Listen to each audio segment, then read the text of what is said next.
नमस्कार दोस्तों, एफसीएमडी चैनल के अंदर आपका बहुत बहुत स्वागत है।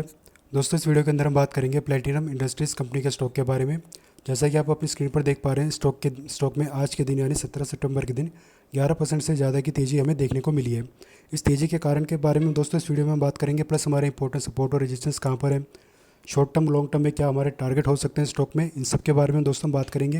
लेकिन उससे पहले दोस्तों एक नज़र कंपनी के अगर हम मार्केट कैप पर डालें तो कंपनी का जो मार्केट कैप है 1574 करोड़ हमें देखने को मिल जाता है। पीई रेशियो इसका 34 है, जो कि डिसेंट लेवल पर है। फेस वैल्यू अभी इसकी 10 चल रही है, जो कि अच्छी बात है दोस्तों। वहीं प्रॉफिट की अगर हम बात करें दोस्तों, हाल ही में इसका जो 14 अगस्त के आसपास इसका क्वार्टर वन का रिजल्ट आया था, जहाँ पर प्रॉफिट हमें बढ़ता हुआ देखने को मिला था प्रीवियस क्वार्टर के प्रॉफिट के मुकाबले।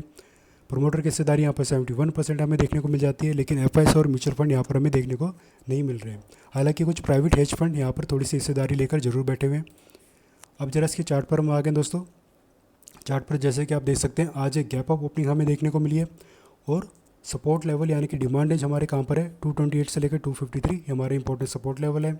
ऊपर में 364 से लेकर 421 दोनों रेजिस्टेंस लेवल है, यानी कि selling zone, profit booking zone भी आप इसको कह सकते हैं। अभी दोस्तों आज इस स्टॉक में इतनी तेज़ी क्यों हमें देखने को मिली है, इसमें जो स्टॉक के रिगार्डिंग जो खबर निकल कर आ रही है, एक तो है इसके सीएफओ के रिगार्डिंग। कंपनी का जो सीएफओ है दोस्तों, एक नया सीएफओ मिला है कंपनी को, जिनकी नियुक्ति करीब करीब हो चुकी है मेरे ख्याल से। वो अपनी ऑपरेशन कर लिया, उन्होंने अपना कारोबार वगैरह संभालना स्टार्ट कर दिया। एक तो ये खबर निकल कर आ रही थी स्टॉक में सीएफओ के रिगार्डिंग। प्लस आपको पता ही होगा अमेरिका और इंडिया की टैरिफ डील के रिगार्डिंग बातचीत चलने लग रही है, जिसमें कुछ पॉजिटिव संकेत हमें आते हुए देखने को मिल रहे हैं।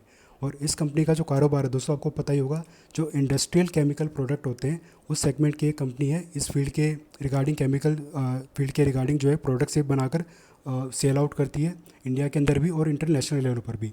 और इंटरनेशनल लेवल पर दोस्तों अमेरिका का भी एक बाज़ार इनके पास है, जहाँ पर ये अपने प्रोडक्ट्स को बेचते हैं। तो दोस्तों टैरिफ के रिगार्डिंग पॉजिटिव न्यूज़ निकल कर आने लग रही है, जिसके चलते दोस्तों कल के दिन तो इस स्टॉक में तेज़ी हमें देखने को मिली थी। आज कुछ ज़्यादा ही बाइंग साइड में पोजीशन हमें बनती हुई देखने को मिल गई है, यानी कि कुछ बड़े प्लेयर्स की लगता है आज के दिन यहाँ पर थोड़ी बहुत एंट्री हमें होती हुई देखने को मिली है, जिसके चलते गैप अप ओपनिंग हमें यहाँ पर इतनी बड़ी देखने को मिली है। और इसके अलावा दोस्तों प्रॉफिट बुकिंग भी हमें देखने को मिली है, क्योंकि दोस्तों इतनी बड़ी गैप अप ओपनिंग किसी स्टॉक में हमें देखने को जब भी मिलती है तो वहाँ पे प्रॉफिट बुकिंग आती ही आती है। तो आने वाले टाइम में दोस्तों अगर इसमें तेज़ी का ट्रेंड कंटिन्यू रहता है अगले कुछ सेशन तक, तो जब भी अपने रेजिस्टेंस लेवल के पास हमें देखने को मिल जाता है और आप इसमें सेलिंग साइड का अपना मन बनाकर चलें, तो सेलिंग साइड के लिए दोस्तों हमारी क्या स्ट्रैटेजी रहती है, RSI 70 या 70 प्लस होना चाहिए और स्टॉक अपने रेजिस्टेंस या फिर सेलिंग जोन पर होना चाहिए।